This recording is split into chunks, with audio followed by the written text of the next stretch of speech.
वर्ष 2025 कहापाई केमिति कटिबो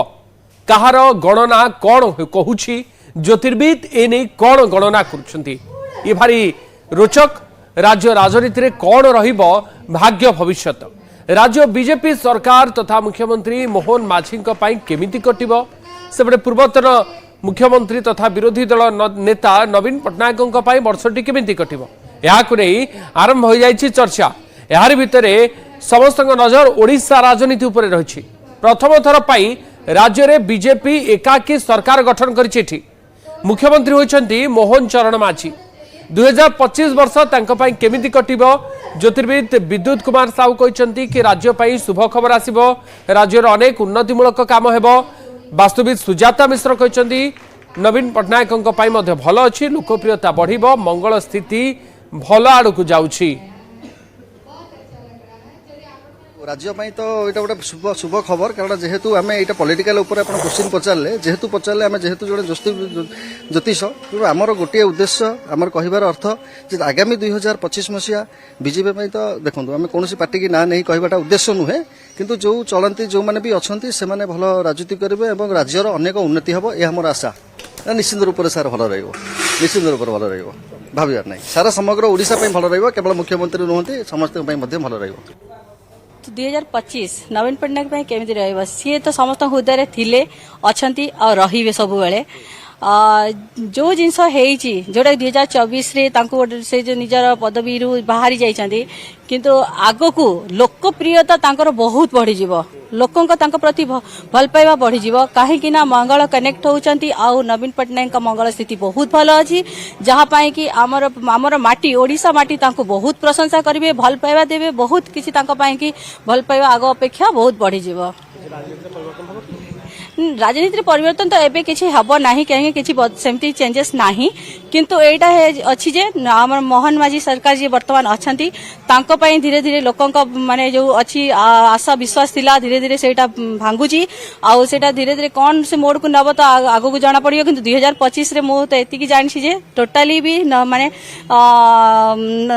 जो मोहन माझी सरकार के प्रति भल पाया कमी जिवो और नवीन पट्टनायक सरकार पई भल पाया बढ़ी जिवो।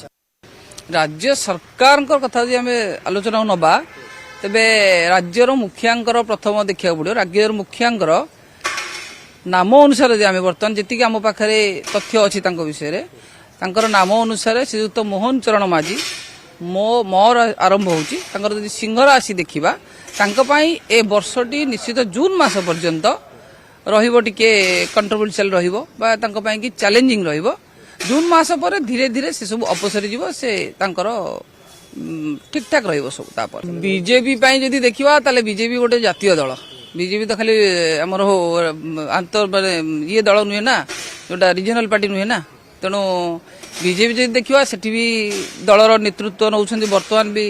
हमर श्रीयुक्त नरेंद्र दामोदर दास मोदी नरेंद्र मोदी जी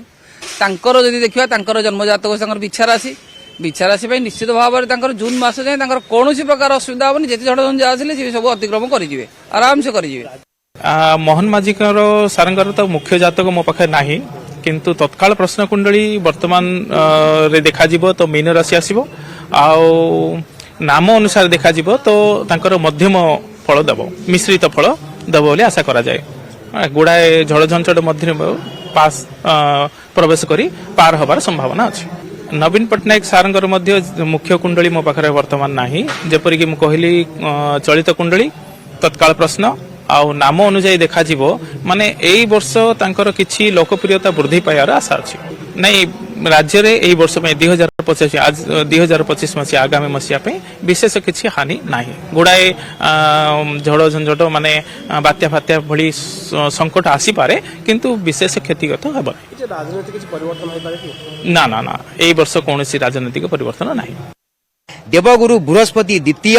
पंचम सप्तम नवम एवं एकादश रे शुभ फल प्रदान करती शनि वर्तमान जेहेतु वर्तमान अच्छे आपणकर कुंभ राशि रे मकर राशि कुंभ राशि बिछा राशि एवं आपणकर मीन राशि प्रति वर्तमान सम फल पाइबे 2025-29 मार्च मसीहा परे जेतेबेले शनि मीन राशि की जिबे अर्थात मीन राशि रे अब जन्म शनि तापर आपणकर कौन माना 2025 मसीहा मार्च 29 पर सिंह राशि 7.5 लागू हम नवीन पट्टनायक बहुत भल रही जो सब दल बीजेडी सब जो दल अच्छे दल भितर गोष्ठी कंदल लगी सी कह मु ए दल को जी सी कह मु दल किंतु आर परफेक्ट रिजल्ट हूँ आपंकर 27 मसीहा 2028 मसीहा पर निश्चित भाव में मु पूरा दाबी दे कहबी जे बीजेडी सरकार कांग्रेस रे मर्ज करिवो एवं 29 मसीहा जो इलेक्शन हम आमर ओडिशा रे निश्चित भाव में बीजेडी एवं कांग्रेस मेंट सरकार करिवो बीजेपी सरकार निश्चित भाव में बड़ी पड़े अत्युक्ति मात्र संदेह ना निश्चित भाव में 29 मसीहा को